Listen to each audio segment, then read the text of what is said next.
नमस्कार दोस्तों, एवरीथिंग अभिषेक YouTube channel पे मैं अभिषेक आप सभी का स्वागत करता हूं। ये वीडियो निश्चित तौर पे बीएड के स्टूडेंट के लिए है। इसमें हम बात करेंगे जो गुणवत्ता शिक्षा है, इसके सूचक के बारे में बात करेंगे, इंडिकेटर ऑफ क्वालिटी एजुकेशन के बारे में बात करेंगे, जो कि पेपर से निकल के आता है, पेपर 2 यानी कि कंटेम्प्रेरी इंडिया एंड एजुकेशन से निकल के आता है, और साथ ही साथ जो पेपर 10 है उससे भी निकल के आता है। कहीं ना कहीं इसके रिगार्डिंग क्वेश्चन पूछा जाता है।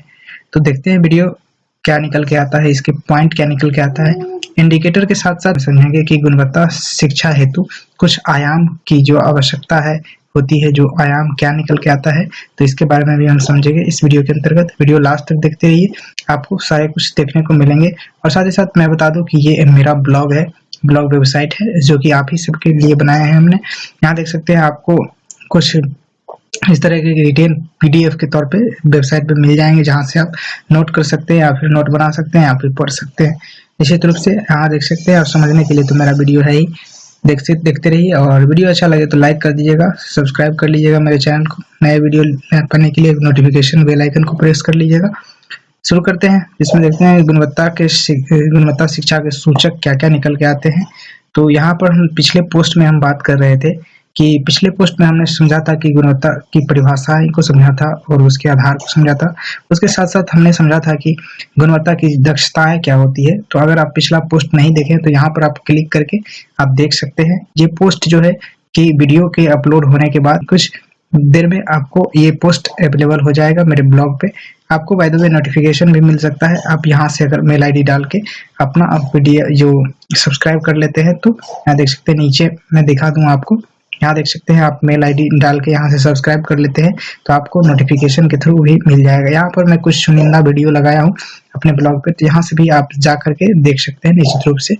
और कई सारे मैंने पोस्ट लगाए हैं मेरे ब्लॉग पे, आइए आप विजिट कीजिए।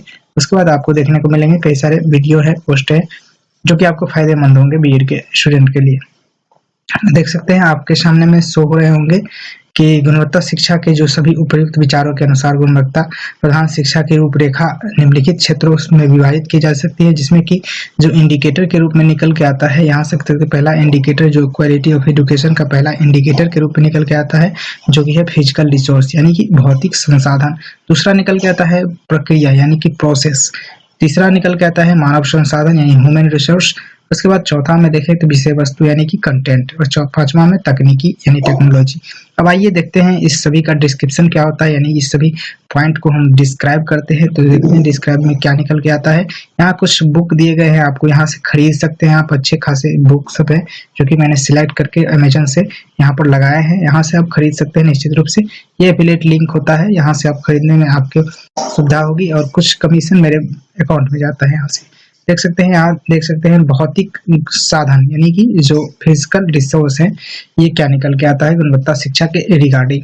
ये कहता है कि शिक्षा की गुणवत्ता के लिए विद्यालय अनुदान का आदेश विद्यालय को हरा भरा, देख सकते हैं विद्यालय अनुदान का जो आदेश है विद्यालय को हरा भरा एवं आकर्षक बनाने के लिए किया जाए, ताकि जो कि बच्चे सहज और तनाव मुक्त महसूस कर सके। जो विद्यालय का जो भौतिक संसाधन है, उसका प्लेग्राउंड हुआ, उसका जो क्लासरूम हुआ, उसका बेंच डेस्क हुआ, बैठने की जो व्यवस्था है छात्रों की वो हुआ, इस सभी को इस तरीके से जो बनाया जाए, आकर्षक बनाया जाए, ताकि जो बच्चे जो है वहाँ पर तनाव मुक्त महसूस करे और वहाँ पर सहज महसूस करे, उसको अच्छा लगे वहाँ पर। तो ये चीज आप करते हैं तो निश्चित रूप से आप क्वालिटी एजुकेशन के फिजिकल रिसोर्स को आप पूरा कर रहे हैं। देख सकते हैं आगे निकल के आता है कि विद्यालय गतिविधियां प्रभावी बनाने के लिए कंप्यूटर शिक्षण को सार्थक करने के उद्देश्य से सभी विद्यालयों का विद्युतीकरण किया जाने की आवश्यक है, यानी कि सभी विद्यालयों को में विद्युत यानी कि बिजली की सप्लाई करने के लिए कहा गया है, जो कि कंप्यूटर संचालन में सार्थक हो। निश्चित रूप से यहाँ पर सेकेंड पॉइंट से निकल के आता है कि प्रक्रिया के बारे में देखते हैं कि कक्षा 1 एवं कक्षा 2 के सभी बच्चों में बुनियादी साक्षरता एवं अंकीय कौशल यानी कि जो डिजिट से रिगार्डिंग होता है, अंक वाले कौशल होता है, स्किल होता है, को विकसित करने हेतु गुणवत्ता शिक्षा के उद्देश्य के LPE के अंतर्गत प्रत्येक जिला में LP एक प्रोग्राम है, देख सकते हैं, लर्निंग एलिजिबिलिटी इलेक्ट्रॉनिक प्रोग्राम है, देख सकते हैं। तो ये अंतर्गत प्रत्येक जिला में प्रारंभिक पठन कौशल, देख सकते हैं, प्रारंभिक पठन कौशल विकास कार्यक्रम कार्यान्वित किया गया है। यानी कि यही इसी का जो है कि आप यहाँ पर हिंदी मीडियम में देख सकते हैं, प्रारंभिक पठन कौशल ये विकास कार्यक्रम क्रियान्वित किया गया है। इसके माध्यम से बच्चे में जो अंकीय कौशल है उसको विकसित किया जा सके और इसके साथ जो है गुणवत्ता शिक्षा का उद्देश्य भी पूरा किया जा सके। इसके रिगार्डिंग प्रत्येक जिला में पठन कौशल विकास कार्यक्रम का जो क्रियान्वित या संचालन किया जाता है। कि अब उसके बाद देख सकते हैं आगे निकल के आता है कि अध्यापक प्रशिक्षण, अध्यापक देख सकते हैं, अध्यापक प्रशिक्षण, अध्यापक अनुदान एवं REMS देख सकते हैं में उपलब्ध वित्तीय संसाधन LPE में एकीकृत कर दिए गए हैं। यहाँ देख सकते हैं इसके रिगार्डिंग जो वित्तीय उपलब्ध वित्तीय जो प्रक्रिया है, वित्तीय जो संसाधन है, तो इसको भी रिगार्डिंग कर दिया गया है। जो अध्यापक अनुदान है उसके रिगार्डिंग कर दिया गया है। यहाँ देख सकते हैं निकल के आता है कि इसमें पढ़ने के तरीके हेतु अध्यापक प्रशिक्षण पर होने वाले व्यय शिक्षक अनुदान मद से किया गया है। यहाँ कहा गया है कि जो पढ़ने के तरीके हैं हेतु अध्यापक का जो प्रशिक्षण पर होने वाला जो व्यय है उसका जो मद है, उसका जो खर्च है वो जो शिक्षक अनुदान के मद से किया गया है। यहाँ देख सकते हैं पर्यावरण निर्माण पुस्तक मेला, जैसे कि पर्यावरण निर्माण पुस्तक मेला, उसके बाद कहानी लेखन व कार्यक्रमों का निरीक्षण एवं पर्यवेक्षण संबंधी व्यय REMM मद से वहाँ किया जाएगा। यहाँ क्या गया है कि प्रोसेस के बारे में अगर आप समझते हैं इसके रिगार्डिंग, तो प्रोसेस निकल के आता है कि जब बच्चे को किस प्रोसेस के थ्रू उसको शिक्षा दिया जा रहा है, ये भी बेहद मायने रखता है कि उसमें अंकीय कौशल या फिर जो भी भाषाई कौशल है इसका जो प्रोसेस क्या है इसके रिगार्डिंग कहा गया है। जबकि अध्यापकों को उस तरीके का प्रशिक्षण दिया गया है कि नहीं, अच्छे से प्रशिक्षण दिया गया है कि नहीं, इस सभी चीजों को मिला करके यहाँ पर लिखा गया है। उसी के रिगार्डिंग आगे निकल के आता है पॉइंट जो कि मानव संसाधन यानी कि ह्यूमन रिसोर्स। यह कहता है कि जब हम बात करते हैं सेवाकालीन शिक्षण प्रशिक्षण की, तो निकल के आता है कि अध्यापक एवं BRC एवं NPRC समन्वय की क्षमता निर्माण हेतु जिला एवं ब्लॉक स्तर पर जो है कि कई प्रशिक्षण कार्यक्रम यानी कि कार्यशाला एवं परिचर्चाएं आयोजित की गई है, जिसमें कि शिक्षण को सृजनात्मक प्रणाली को ध्यान में रखकर किया गया है।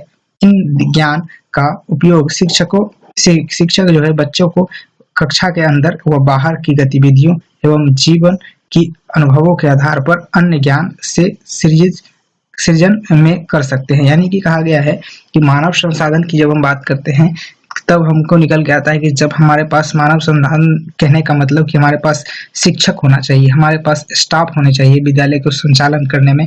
जो हमारा मानव है, मानव जाति है, इसको हमको बचा के रखना चाहिए। इसको उपयोग में लाने के लिए यहाँ पर मानव संसाधन उसी को कहा गया कि हमें जो अच्छे खासे शिक्षक का रहना चाहिए, अच्छे खासे शिक्षक होने चाहिए। ये हमारे जो परिपूर्ण करे, जो कि बच्चे 40 बच्चे पे जो एक शिक्षक की आवश्यकता होती है, तो ये कहता है कि जब हमारे पास मानव संसाधन होंगे तब जाके हम इस स्कूल में जो विद्यालय में क्वालिटी एजुकेशन दे पाएंगे। इसी तौर पे आगे निकल के आता है विषय वस्तु। अब कंटेंट की बात करें, जब हम कंटेंट की बात करते हैं तो कई सारे पॉइंट निकल के आते हैं, कई सारे जो है कि समस्याएं निकल के आते हैं पाठ्यक्रम को लेकर के, पाठ्य वस्तु को लेकर के। तो ये चीज विषय वस्तु को लेकर के कई सारे ऐसे प्रावधान किए गए हैं जो कि NCF हो गए, NPE हो गए, बहुत सारे ऐसे संगठन भी आए हैं, बहुत सारे ऐसे प्रोग्राम आए हैं, बहुत सारे ऐसे अधिनियम आए हैं जो कि करिकुलम में बार बार संशोधन किए जा रहे हैं। तो इसी कंटेंट बेसिस पे मेन ध्यान दिया जाता है, तब जाके गुणवत्ता शिक्षा को जो है कि दिया जा सकेगा बच्चों में। इसमें कहा गया है कि इसके अंतर्गत जो है पाठ्यक्रम या पाठ्य वस्तु के विकास एवं अध्यापक जो अभ्यास एवं पुस्तिकाओं की गुणवत्ता संबंधी आयामों में परिवर्तन हुआ है। जब NCF 2005 की बात करते हैं तो इसमें पाठ्यक्रम को बेहद तरीके से संशोधन किया गया। इसमें कंटेंट की बात करते हैं तो एक अच्छे कंटेंट जब नहीं दिया जाएगा बच्चे को, एक अच्छे तरीके से कि बुक में कंटेंट नहीं दिया जाएगा, तब तक बच्चे को जो है कि जो गुणवत्ता शिक्षा नहीं दिया जा सकेगा। तो ये भी एक तरीके का इंडिकेटर होता है। जब बच्चे को एक अच्छा तरीके का पाठ्य पुस्तक या विषय वस्तु दिए जाते हैं तो एक तरीके का जो इंडिकेटर हो जाता है क्वालिटी एजुकेशन का। यहाँ निकल के आता है नेक्स्ट पॉइंट में तकनीकी यानी कि टेक्नोलॉजी।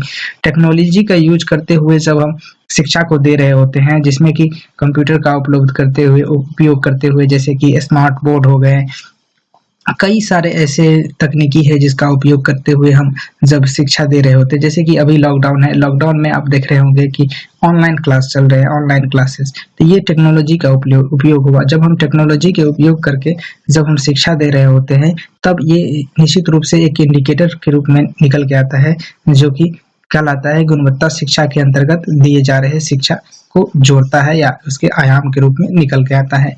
देख सकते हैं नेक्स्ट पॉइंट में निकल के आता है कि गुणवत्ता शिक्षा के लिए उपयुक्त 5 स्तंभों पर आश्रित समग्र एवं व्यापक गतिविधि के उपयुक्त जो है युक्त एक योजना बनाने की आवश्यकता है। इससे कि शिक्षा अध्यापक केंद्रित की जगह बाल केंद्रित एवं गतिविधि आधारित होगी, जिससे कि बच्चे की खुश शिक्षा जो है खुशी व तनाव मुक्त वातावरण में होगी। यह कहता है जब हम इन सभी 5 पॉइंटों को देखते हैं, तब जाके निकल के आता है कि जब हम इन सभी 5 पॉइंटों को लेकर हम देखते हैं, जब शिक्षा दे रहे होते हैं, यानी कि भौतिक संसाधन अच्छे तरीके से होने चाहिए, सारा कुछ होना चाहिए भौतिक संसाधन के अंदर। विद्यालय का भवन हो गया, डेस्क बेंच हो गए, बैठने की सुविधा हो गया, पानी की सुविधा हो गया, प्लेग्राउंड हो गए, ये सारे कुछ लाइब्रेरी हो गए, जितना भी सारा भौतिक संसाधन के रूप में जितने भी सारे आते हैं, ये सारे चीज जब प्रॉपर ढंग से हो रहे हैं विद्यालय में, तो ये निश्चित तौर पे निकल के आता है कि क्वालिटी एजुकेशन का एक इंडिकेटर के रूप में निकल के आ जाता है। यहाँ पर प्रक्रिया की जब हम बात करें, तो प्रक्रिया भी आपको देखने को मिलेंगे। जब हम एक नॉर्मल वे से बाल केंद्रित वे से हम दे रहे होते हैं शिक्षा, तो ये कहा जाता है कि जब शिक्षा की जो प्रक्रिया है, शिक्षा देने की जो प्रक्रिया है, ये अच्छे तरीके से विद्यार्थियों को, छात्रों को दिया जा रहा है, तो निश्चित रूप से ये कहा जा सकता है कि यह गुणवत्तापूर्ण शिक्षा है। या मानव संसाधन की बात करें, तो अच्छे टीचर की जो व्यवस्था है, ये मानव संसाधन के अंतर्गत आएगा। और ये जो स्टाफ है, बहुत सारे ऐसे स्टाफ होते हैं विद्यालय में, तो ये सभी चीजों को जब हम प्रबंधन करते हैं, तो इससे आपको निकल के आता है कि इंडिकेटर हो जाता है क्वालिटी एजुकेशन का। नेक्स्ट पॉइंट में निकल के आता है कि विषय वस्तु, अच्छे कंटेंट की जब हम बात करते हैं, तब जाके कि निकल के आता है क्वालिटी एजुकेशन की बात। नेक्स्ट बात है जो कि तकनीकी के रूप में आप समझेंगे, तो तकनीकी के बारे में आप जानते ही होंगे कि कई सारे ऐसे टेक्नोलॉजी आ गए, जैसे स्मार्ट बोर्ड आ गए, कंप्यूटर से शिक्षा आ गए, प्रोजेक्ट मेथड आ गए, बहुत सारे ऐसे टेक्नोलॉजी आ गए जो ऑनलाइन रीडिंग हो रहे हैं, ई लर्निंग हो रहा है। तो ये सारे कुछ जो टेक्नोलॉजी का उपयोग करके जब हम शिक्षा दे रहे होते हैं, तो निश्चित रूप से गुणवत्तापूर्ण शिक्षा का एक इंडिकेटर के रूप में निकल के आता है। नेक्स्ट पॉइंट में देख सकते हैं, इसके आयाम के बारे में देखते हैं कि आयाम क्या क्या निकल के आता है। तो आपको देखने को मिलेंगे कि गुणवत्ता शिक्षा हेतु कुछ आयाम की आवश्यकता होती है, जो कि निम्नलिखित है। पहला आयाम निकल के आता है आकलन। आकलन की जब हम बात करते हैं, तब निकल के आता है कि जब हम गुणवत्तापूर्ण शिक्षा के अंतर्गत जब आकलन की बात करें, तो बहुत सारे ऐसे पॉइंट निकल के आते हैं, जिसमें कि निरंतर आकलन की बात की जाती है, जिसमें कि देश में अपनी शिक्षा जो व्यवस्था है हमारे देश में, उसको जो नए स्तर बनाने की रखने के लिए उन्हें उनके उद्देश्यों को प्राप्त करने में कठिनाई होती है, जिससे कि ये आकलन करना बेहद जरूरी होता है। जबकि बच्चे में आकलन करेंगे तभी तो इसी आयाम से गुजरेंगे कि उस बच्चे में किस तरीके के शिक्षा प्राप्त हुए, किस तरीके के शिक्षा प्राप्त हुए, और साथ ही साथ ये जान पाएंगे कि वह कितने जो लेवल में है, वो जानने के लिए हमको आकलन की आवश्यकता होगी गुणवत्तापूर्ण शिक्षा को देने के लिए। नेक्स्ट पॉइंट में निकल के आता है अब स्वायत्तता, यानी कि ऑटोनॉमी के बारे में जब हम सोचते हैं, तो यहाँ निकल के आता है कि स्कूलों में सुधार के लिए गुणवत्ता सुधार जरूरी है, यानी कि गुणवत्ता में सुधार होना जरूरी है, जिसका तात्पर्य है कि विद्यालय की संसाधन के प्रयोग हेतु स्वायत्तता देने से है, यानी कि स्वायत्तता देने से है, जो ऑटोनॉमी के रूप में निकल के आता है कि जब विद्यालय संसाधन की बात करें, तो उसके प्रयोग हेतु यहाँ पर स्वायत्तता यानी कि मंजूरी देनी होती है, जिसे बच्चे यूज कर सके, उसका इस्तेमाल कर सके। यहाँ देख सकते हैं, ताकि वे अपने विद्यालय को प्रतिद्वंद्विपूर्ण तरीके से सुधार कर सके, यानी कि प्रतिद्वंद्विता पूर्ण से सुधार कर सके, यानी कि दूसरे विद्यालय में जिस तरीके की पढ़ाई चल रही है, जिस तरीके के एसेट चल रहे हैं, कार्यक्रम चल रहे हैं, उसको सुधार कर सके। यानी कि स्वायत्तता इस बात पर भी निर्भर करती है कि क्या शिक्षा व्यवस्था को बदलने के लिए बढ़ती हुई स्वायत्तता के साथ साथ उत्तरदायित्वपूर्ण निर्वहन में भी बढ़ती वृद्धि हो रही है। यानी कि कहा जा रहा है कि यदि हाँ, तो इस दिशा में स्वायत्तता प्रदान करनी चाहिए। यहाँ कहा गया है कि जब शिक्षा व्यवस्था को बदलने की बात करती है तो स्वायत्तता के साथ साथ उत्तरदायित्वपूर्ण निर्वाह में भी वृद्धि हो रही है। यानी कि जब हम उत्तरदायित्वता की जब बात करें तो निश्चित रूप से स्वायत्तता को भी लेकर के चलना होगा, जिससे कि बच्चे को एक गुणवत्तापूर्ण शिक्षा दिया जा सके। इसके लिए हमें जो है कि स्वायत्तता देनी होगी किसी भी चीज को लेकर को हो, चाहे वो फिजिकल हो, चाहे वो ह्यूमन रिसोर्स से हो, चाहे वो टेक्नोलॉजी से हो, जो भी हो उससे आपको सहायता देनी होगी। यहाँ देख सकते हैं नेक्स्ट पॉइंट में निकल के आता है जवाबदेही, यानी कि अकाउंटेबिलिटी। अकाउंटेबिलिटी की जब हम बात करें तो निकल के आता है कि जवाबदेही कार्य जो है कि वह शैक्षिक उपलब्धियों पर सकारात्मक प्रभाव डालती है। जवाबदेही का कार्य जो है वह कि शैक्षिक उपलब्धि पर सकारात्मक प्रभाव डालती है। इसके अंतर्गत क्या तो अच्छी शिक्षा या गुणवत्ता शिक्षा प्रदान करने का उत्तरदायित्व स्थानीय अधिकारियों, विद्यालय के प्रधानाचार्य और शिक्षक व छात्रों दोनों को, ये सभी को होता है। जिसमें कि ये समाज की भी बात करें तो सामाजिक रूप से भी सहभागिता को ऊपर निर्भर कर दिया जाता है। यानी कि जब हम इन सभी चीजों को लेकर चलते हैं तब इसमें समाज भी एक अहम रोल निभाता है, जिससे कि बच्चे में एक गुणवत्तापूर्ण शिक्षा दिए जाने में निश्चित रूप से बेहद महत्वपूर्ण भूमिका निभाता है। आप देख सकते हैं आगे उसी में से निकल के आता है कि उन्हें संसाधनों के उपयोग एवं कार्यान्वयन के उत्तरदायित्व सौंप दिए जाते हैं। एक स्वायत्तता पर आधारित संरचना में विद्यालय के हैं, जो कि इस प्रकार विद्यालय के प्रधानाचार्य, अभिभावक व स्थानीय अधिकारियों के प्रति अपने विद्यालय में अधिगम वातावरण में सुधार करने हेतु उत्तरदायी होते हैं। ये कहते हैं जब हम बात कर रहे होते हैं जवाबदेही के, तब जब उसके बाद जो निकल के आता है पॉइंट्स के बारे में, तो यह कहा जा सकता है कि वास्तव में जवाबदेही की संकल्पना पर आधारित प्रणाली सरकार पर से जो निर्णय शक्ति का अधिकार हटाकर समुदाय की ओर मोड़ देती है। यहाँ की कहा गया है कि जब सरकार की बात करें तो बहुत सारे विद्यालय में आप देखते रहिएगा कि समाज में एक समिति के रूप में निर्माण कर दिया जाता है और वो जो एक अधिकार के रूप में उसके पास होता है और वह कई सारे ऐसे चीज ला देता है जिससे कि शिक्षक को एक शिक्षा देने में, गुणवत्तापूर्ण शिक्षा देने में बेहद ही दिक्कत होती है या कठिनाई का सामना करना पड़ता है। इसके रिगार्डिंग आप देख सकते हैं इसी में से निकल के आता है जिसका प्रतिनिधित्व स्कूल के प्रशासनिक अधिकारियों, बोर्ड जिसमें कि शिक्षक, अभिभावक व समुदाय के सदस्य भी शामिल होते हैं, इन लोगों के पास चली जाती है। इन लोगों के पास चली जाती है जिसके माध्यम से, जिसमें कि जो कौन-कौन तो प्रशासनिक अधिकारी बोर्ड, जिसमें कि शिक्षक, अभिभावक व समुदाय के सभी सदस्य भी शामिल होते हैं, तब जाकर के एक अच्छे गुणवत्तापूर्ण शिक्षा की संकल्पना की जा सकती है। नेक्स्ट पॉइंट में निकल के आता है शिक्षक पर ध्यान, यानी कि अटेंशन टू टीचर। यहाँ कहता है कि जब शिक्षक पर ध्यान देने की बात आती है तब कहा जाता है कि बच्चे के साथ साथ हमें शिक्षक पर भी ध्यान इसलिए देना चाहिए कि उसके अधिगम की जो प्रक्रिया है वह किस मूल्यों पर खरा उतर रहा है, किस मूल्य से होकर शामिल कर रहा है, वह किस मूल्यों को भी शामिल कर रहा है अपने अधिगम की जो प्रक्रिया है उसमें कहा जाता है कि छात्रों के अधिगम परिणामों को प्रभावी बनाता है, जिसके माध्यम से उसे छात्रों को एक अच्छे निष्पादन के लिए अच्छे जो प्रॉब्लम है, किसी भी प्रॉब्लम को अच्छे से निष्पादन करने के लिए उसे जो तैयार किया जाता है। यह कहा जाता है कि यह कई स्तरों पर चयन प्रक्रिया उन्हें यह निश्चित करने में मदद करती है कि प्रभावी शिक्षक के लिए आवश्यक कौशल व प्रतिभा क्या है। वे सेवाकालीन प्रशिक्षण शिक्षकों को अपने कौशल को बनाए रखने में मदद करता है, अतः वे शिक्षक की शिक्षण प्रभाविता को बढ़ाने के लिए सभी उपयोग का ध्यान देते हैं। यहाँ कहा जाता है, निश्चित रूप से निकल के आता है, जब हम बात करते हैं शिक्षा के बारे में, जब गुणवत्ता शिक्षा की बात कर रहे होते हैं तो निश्चित रूप से शिक्षक पर ध्यान देना बेहद ही जरूरी हो जाता है, जिसके माध्यम से उस शिक्षक के द्वारा जो अधिगम कराने की जो प्रोसेस है उसके बारे में हमको अच्छे से पता होनी चाहिए, उसके बारे में हमको ध्यान रखना चाहिए।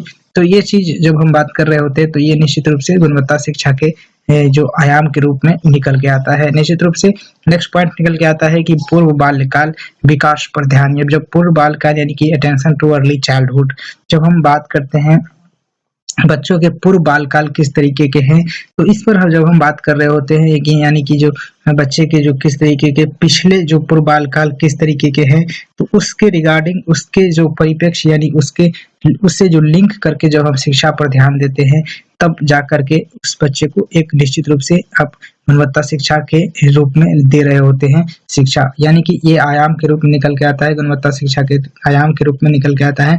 इसके माध्यम से आपको देखने को मिलेंगे कि पूर्व बालकाल जो है, बच्चे का जो पूर्व बालकाल है उसके रिगार्डिंग वह किस तरीके का बिहेव करता था, किस तरीके का कार्य करता था, किस तरीके से पढ़ता था, इस सब चीज को ध्यान में रख करके जब आप शिक्षा दे रहे होते हैं तो गुणवत्ता शिक्षा के जो आयाम के रूप में यह निकल के आता है। नेक्स्ट पॉइंट निकल के आता है कि संस्कृति पर से ध्यान, यानी कि अटेंशन टू कल्चर। अब कल्चर को ध्यान में रख करके भी शिक्षा देने की बेहद ही महत्वपूर्ण अंग माना जाता है। जब हम कल्चर की जो बात करें तो यहाँ पर जब कल्चर की बात कर रहे होते हैं तब यहाँ से निकल के आता है कि बच्चे को किस भाषा में पढ़ाया जाना चाहिए।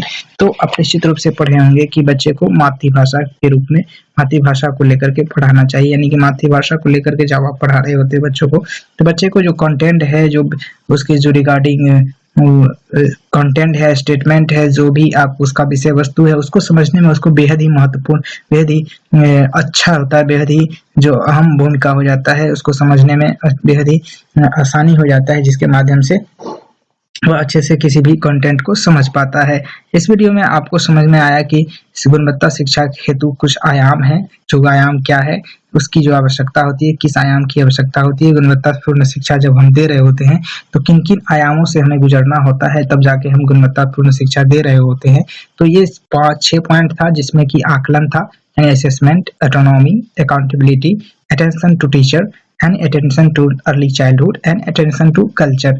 ये 6 पॉइंट निकल के आया। इसके साथ साथ हम समझें इंडिकेटर्स के बारे में। इंडिकेटर्स में आपको निकल के आया कि भौतिक यानी फिजिकल रिसोर्स, प्रोसेस, उसके बाद निकल के आया कि ह्यूमन रिसोर्स यानी कंटेंट, उसके बाद टेक्नोलॉजी। ये 5 इंडिकेटर हैं ये गुणवत्तापूर्ण शिक्षा के। और ये जो आयाम है, आयाम के बारे में अगर पूछा जाए तो अपने निश्चित तौर पर ये 6 आयाम है: assessment, autonomy, accountability, attention to teacher, attention to early childhood and attention to culture। ये 6 पॉइंट है। ये बस इस वीडियो में आपको समझ में आ गया होगा निश्चित रूप से। वीडियो अच्छा लगा हो तो लाइक कर दीजिएगा, शेयर कर लीजिएगा, और ये ब्लॉग पर मेरा उपलब्ध रहेगा। अगला पोस्ट जल्द आएगा जिसमें हम बात करेंगे मापदंड के बारे में, यानी कि शिक्षा की गुणवत्ता के मापदंड क्या होनी चाहिए, इसके रिगार्डिंग हम बात करेंगे नेक्स्ट वीडियो में। तो इस वीडियो में बस इतना ही। तब तक के लिए जय हिंद, वंदे मातरम। Thank you for watching this video.